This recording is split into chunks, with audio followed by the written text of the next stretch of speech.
This is Kojo Raps on TV. I'm here with the GWOAT, the GWOAT, Mrs. Claressa Shields. How are you doing, miss? I'm doing good. How are you? I'm doing good. I'm doing good.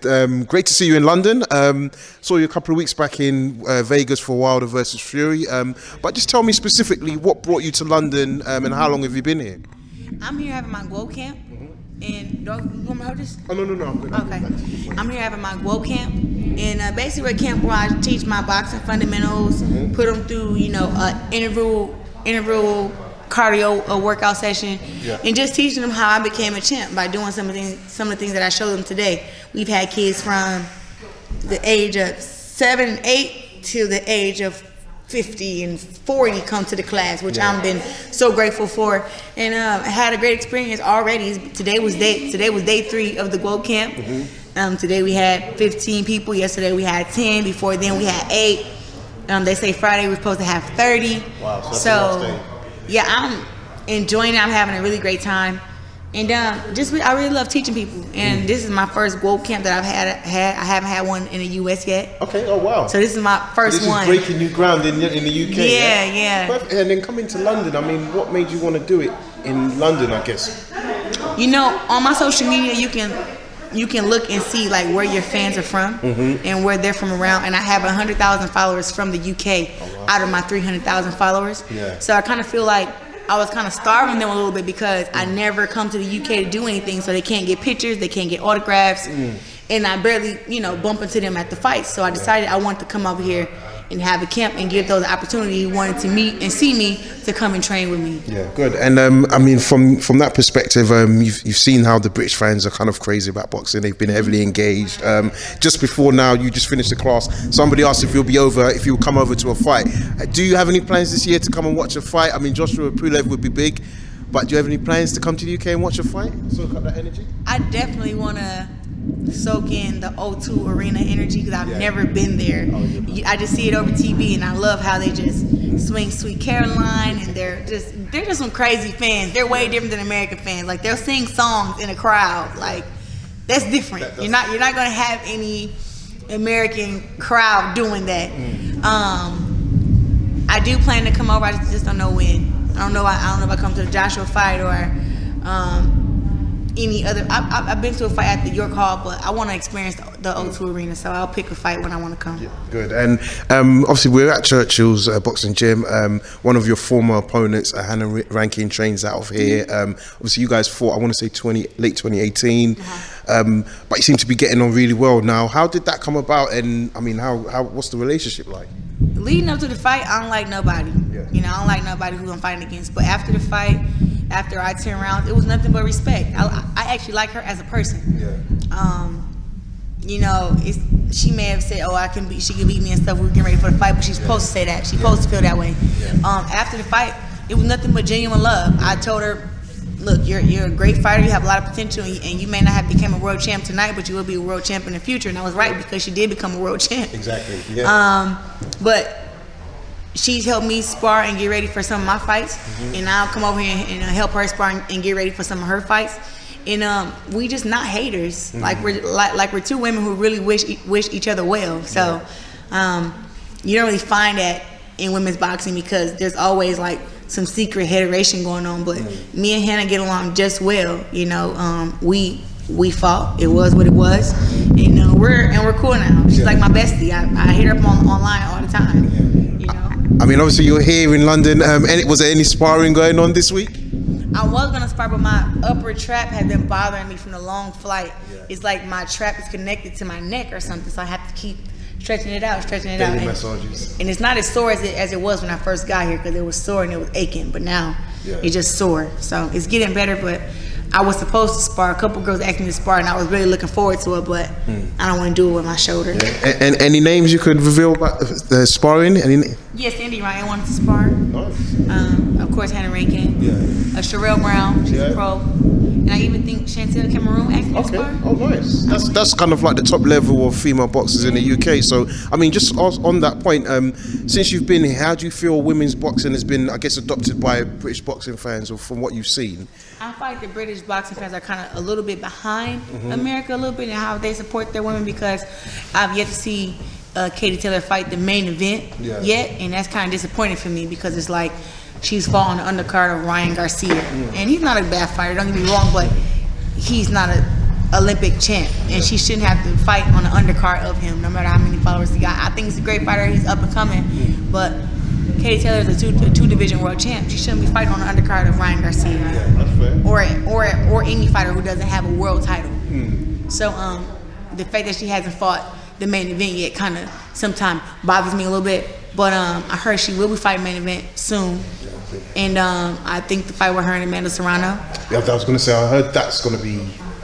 so that's what it needs to be. And she was a co-main event in Manchester last year for a guy, Anthony Qualla. So she's getting there. Yeah, she's getting there, but she's deserves it more than those guys. That's all I'm saying. Yeah, no. I take you. I hear your point on that. So I just wanted to speak though. A couple of weeks ago, again, we were in Vegas. Wilder versus Fury. The US versus the Brit, rolling of the eyes. Just talk to me now. The dust has settled. Just talk to me about the performances of both fighters. Looking back, Fury came and fixed a lot of his mistakes from the first fight. He came prepared. He came in shape, and I think Wilder just. To me, that was a drained Wilder. He was tired. He didn't look strong from the first round. He just looked very, very tired. And I know nobody wants to talk about it, but the knockdown in the first round was a shot behind the head. Not saying that Tyson Fury did it on purpose, but it is what it is. It was a shot behind the head, and Deontay Wilder was never able to recover from it. Which is a fair point, and even Fury's team have acknowledged that it was a shot behind their head. But again, I guess they say this is boxing, right? So in terms, but I'm just saying, like, if the ref would have been more attentive, I think the ref, as everyone else, were so into the fight. We were just watching the fight, but the ref has to remember you're in there to protect the fighter. So you could be watching, but you have to. Hey, he should have noticed. Hey, that shot was behind the head.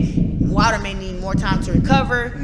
Or he may need something, but giving him an 8 count and then having him get up and having him fight again was like, look, he didn't have any balance. His leg and his ankle was all off balance. His legs he didn't have. He's dizzy.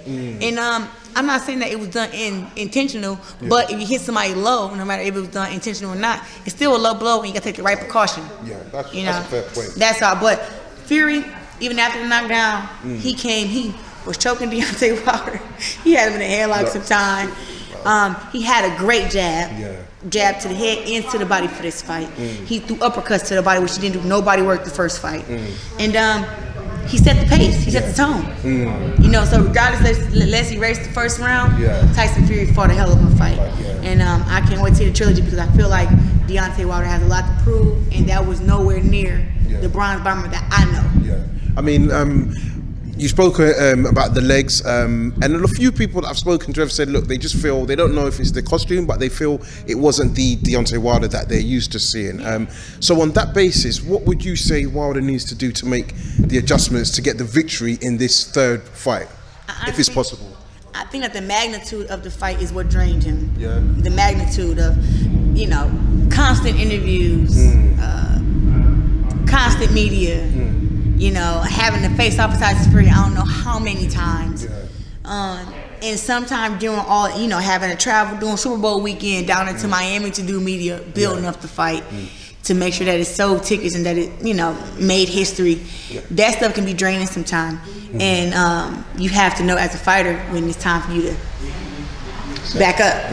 And I tell them the week of the fight, like, look, I'll do the open workout and I do the interviews there, but I'm not gonna do interviews every single day leading up to the fight. And I mean, they were doing interviews day before the weigh-in, day of the weigh-in, and the day of the fight. That's the only day that they get. But sometimes you can forget to eat, you can forget to train, you can forget to sleep sometimes doing all this stuff and just all the, it's just too much. It's a process. You gotta slow it down to where you can actually focus on the main thing, which is the fight. I think Deontay Wilder was drained from that, and also the suit. People may say, "Oh, he's complaining about the suit, blah blah blah," but they have to realize this is a 40-pound. It's like a 40-pound vest. His suit had lights on them. They're supposed to black it out, and lights are supposed to shoot up from his uniform.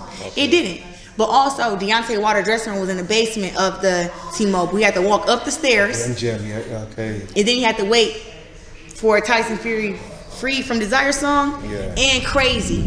Crazy You know, so that whole thing, and that was about 10 minutes, and nobody knows how long he had the suit on before then. So you had to walk upstairs with the suit on, wait with the suit on for 10 more minutes, and even just putting it all on. You know what I'm saying? Yeah. It's a process. So it's like, I don't think that the suit was the full reason, but I think it definitely has something to do with it because it's 40 pounds. If you walk around with a vest of 40 pounds on you, people think you're not gonna feel it. The main thing that's gonna feel it is your arms and your legs. And he didn't have neither. For the and fight. I think, and just on that point, I mean, again, you know, I'm not in the boxing, I'm not with Deontay in his camp, so we can't kind of discredit the reasonings that he gave. But what I would say to a lot of people is, everyone saw the Joe Rogan video where he said he trains with 45 pounds. And I said to people, training with a 45-pound vest is a lot different to wearing it just before you go and fight. Because even if you're in American footballer, you wouldn't wear these things, what you do in training, just before a fight. So I think they have to give him a little bit of benefit of doubt when it comes to that excuse. But from a fighter's perspective, would you have preferred Wilder to have just said, the better man won, I'm going to come back a better man in the rematch, and we'll go from there? I mean, can he not say the better man won? I mean, isn't that evident? Yeah. He got knocked out. I mean, you don't... Because he did say, oh, he didn't hurt me. I think that's why people are questioning. I think Deontay Wilder also realizes that he said he didn't hurt him is because he's like, I was already defeated, if that makes sense. But Tyson Fury, like I said, the first shot landed behind the head. Yeah. And the other shot after that, where he landed, like I think he got a clean knockdown the third round, I believe.